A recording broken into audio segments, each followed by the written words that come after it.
Hey guys, it's Fabio again. Oh guys, this is a tutorial video. One of my tutorial videos. As y'all get into my playlist, tutorial videos, guys. It's going to be a tutorial on how to develop the players in the Master League very fast. Yeah.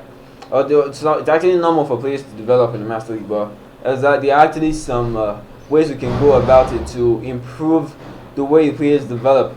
So guys, this video was prompted with the fact that I realized that some of us actually have issues or are not so straightforward on the development of players when it comes to developing players in the Master League. So guys, I'm going to be going through a few tips that have actually worked for me, and I hope will work for you if you try them out. So guys, those are the tips we're going to be going. This is actually a peep on my Master League, guys. This is the Master League that I play. It's a little thing I do when I'm not streaming or recording or anything in the business. So guys, yeah. First tip, guys, we're gonna be checking out every player. Oh, just no. Why is it loading? Blah blah. Guys, now to the game plan. I wanna show you my team and the way they have actually improved. So guys, recording and Oblak. So guys, I want to show you something. For you guys don't know, Oblak has a natural overall of 90. Well, guys, right now he's improved to overall of 91. How did I do that, guys? I checked out something on his card, on his list of abilities, and I saw that he was actually a very good goalkeeper. Goalkeeping skills impressive, maybe 99, catching 97, clearing maybe a home 96. I saw he was very good, but I saw he was lacking in the aspect of his coverage. His coverage was 92. Right now his coverage is 93. I just did this like 2 weeks ago, and I've only progressed like maybe 8 weeks in the Master League. So the way you do it fast is like, the first tip I have for you is that you check out the card of your player. Where are his weak points? Where are the points in which he's lacking? Where do you actually want him to improve? Or where do you think, if he improves in this area, how is it going to really affect his overall? Because there are some situations whereby players improve in some particular areas, but because they're already good in that part, the rate at which it improves is not going to be so high. Therefore, the overall is not really going to be affected. So if you want those drastic improvements, if we're in a very short period of time, you should actually check out the place in the card. He's a goalkeeper. So when you check out the first place, I'm talking about the place for the attacking abilities, like where the card that matters for a player who is not the goalkeeper. That card is not really doesn't really matter. The only places that matter are actually the kicking power, not so relevant actually. Physical contact, the jump. Those are the only three that actually matter on this first card. But I'm talking about the skills for the goalkeepers. Goalkeeping, the catching, the clearing, the reflexes, and the coverage. Yeah, this is what I'm talking about. You check it out. Where place is actually weak? Where is it lacking? Where do I really want him to improve? Where do I think if this place improves, it's going to affect the overall and the drastic in a very, very good way. So guys, that's the first tip. Second tip, guys, is in regards to the signing. What player can you bring into your team that's going to affect the other players? How do you do this? You check out the team role effect of each player. Checking out De Bruyne here, he's a team player. The team effect of each player is actually different. You check that out. I usually see team role. Checking this out, guys. Team role. Check on the second card where you can see that he has an overall of 91. Where you can see the hit map, the positions that he's actually blessed at. Where you can see the foot. Where you can see his nationality and region. I'm talking about the second card there. Yeah, you'll see it down below. Before contract extension agreed, you see down below there a team role is a smart player level 2. So you check out different team roles. Check this out, guys. Cristiano Ronaldo, the young one, in case you don't know, it was actually the young Cristiano Ronaldo. He is so very young. We're actually coming back to that, how he improved from an overall of 91 to 96 within 2 months in the Master League. We're coming back to that. His team role is a prestige. Check this out, guys. The team role effect is a prestige. More experience points earned per match. When you have a prestige or a protege or a protege in your team, I don't know the pronunciation, but when you have this kind of player in your team, This kind of player is the kind of player whose team role effect affects all other players.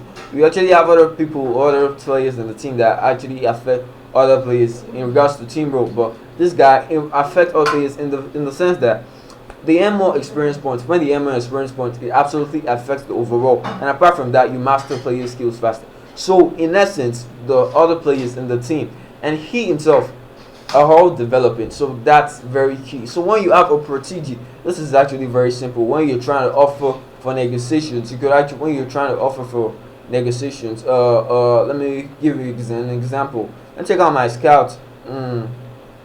What player do I have here? Yeah, let me check it out.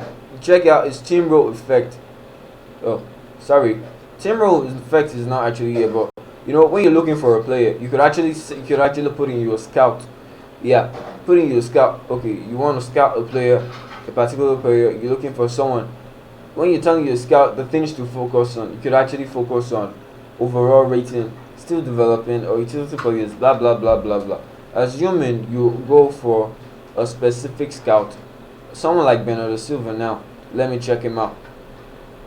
When you check steam roll effect here, can you see what I'm talking about? The steam roll effect here is a creator. So before you sign a player, always be sure to check out the team role effect. Because when you check out the team role effect, you're gonna know if that player is the kind of players that can actually add to your team. Training effect boosted for all players with the same register position. When you're a creator, the basic effect for this guy is training effect boosted for all players with the same register position. This guy can also improve your team. But for me, the kind of player that I would strongly advise that you bring into your team is a protege. You guys know what I'm talking about, right? I'm not so sure about pronunciation, but proteg. So that's another tip, guys. Back to the other one that I said I was gonna go to. Check out Cristiano Ronaldo. For guys who do not know, if you can check out his face here, this is not the real Cristiano Ronaldo. Because if I decide this is the young Cristiano Ronaldo, because I put on classics in this Master League. This is the Cristiano Ronaldo for 2005-2006 season for Real Madrid. So this is the young Cristiano Ronaldo. Starting this game, he actually had an overall of 91. Yeah, he had an overall of 91. It's 91 or 92.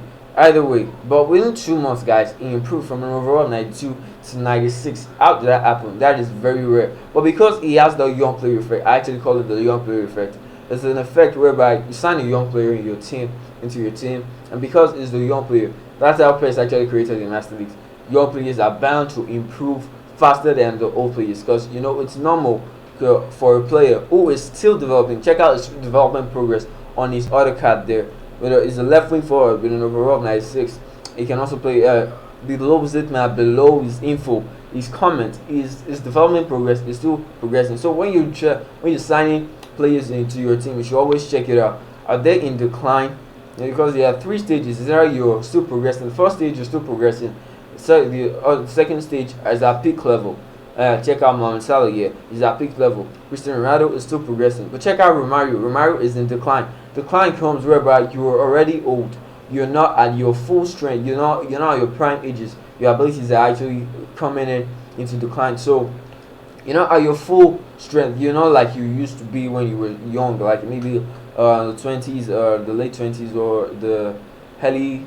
You understand what I'm talking about, right? When you're still young, you're still at the peak of your career. So when you're at the peak of your career, that's the highest you can actually improve at. So after the peak, then you go into the decline. So when you're trying to bring in players into your team, you actually bring in players who are still developing or who are at the peak level that still have little room for improvement, guys. And another tip I have, guys, is the way you play your players. Assuming you're not bringing in a player into the team. You're just looking for a way to improve the players that you already have in your team at the moment. You should play them at different positions because different positions actually have the way they boost a player. Oh, for example, now Iniesta is a central midfielder. Normally, what are the qualities of a central midfielder? It depends actually. When you play a central midfielder, you do not expect him to actually have those. You're not expecting him to actually have the speed at the highest.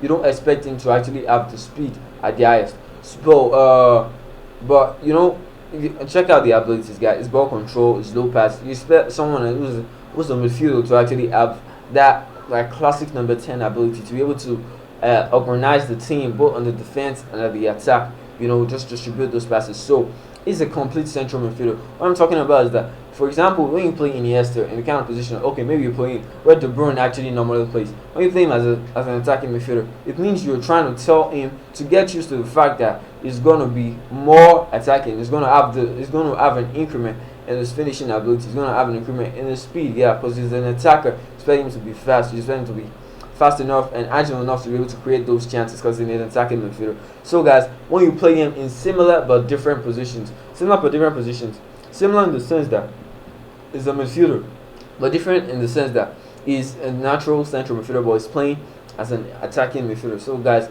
that's another point. I hope you got that one right. If you actually do not understand any of the things I've told you, you can always reach out to me in the comment section. I'll be sure to answer that, guys. Another thing is the fact that you should always keep to a particular position. Yeah, because you shouldn't confuse the player. Once you want a player, okay, maybe Iniesta now, as I'm talking about, I don't want this to contradict each other. Iniesta is a central midfielder. You want him to improve in other abilities. You bring him to then you begin to play him as an attacking midfielder. Okay, he begins to get adapted to such positions. So you shouldn't just begin to change him. You shouldn't play him as a defensive midfielder or as a centre forward or as a left wing. Let him stick to a particular position. Let him understand that, because when he becomes full with a particular position, a particular style of play, then that's when you can actually maximize his potentials, guys. Another thing I want to show you guys is the training. After negotiations, then you can also go to the training. Assuming you're not satisfied, yeah, let me give you an instance that actually occurred to me. When I bought Cristiano Ronaldo, the young one, yeah, this guy. When I bought him, I had issues with him in the sense that he was a prolific winger, but he took it to another level. Even if I played him as a centre forward, he always went wide, and it's very strange for a centre forward to always go wide, because it's not the kind of positions that's going to receive those kind of passes when you play. When you're actually looking for the kind of support you want. So it's an advanced. So I actually changed his training to an advanced striker, and with time I actually got used to it. Now I don't have issues with his position in the game. Why? Because he's already playing as an advanced striker. In your game, you could actually press the select button to help you. You could actually get conversant with this training menu. Know what each training settings do. Know what each position do. What are the characteristics of each position? So you're gonna be familiar with that. So guys, that's it. Advanced striker, dummy runner, poacher, post run. So you guys could actually read this on your home and just familiarize yourself with the kind of plays that you want. So you're gonna check it out and which one actually suits the style of play that you want your player to get adapted to. So guys, that's it. I hope this episode was useful. If you think you got any questions, you always reach out to me in the comment section. So thank you guys for watching. Hope to see you on the next episode. Please don't forget to subscribe, like, and comment on this video. I hope it was useful to you. I hope I actually met your requirements. Thank you very much, guys. God bless you.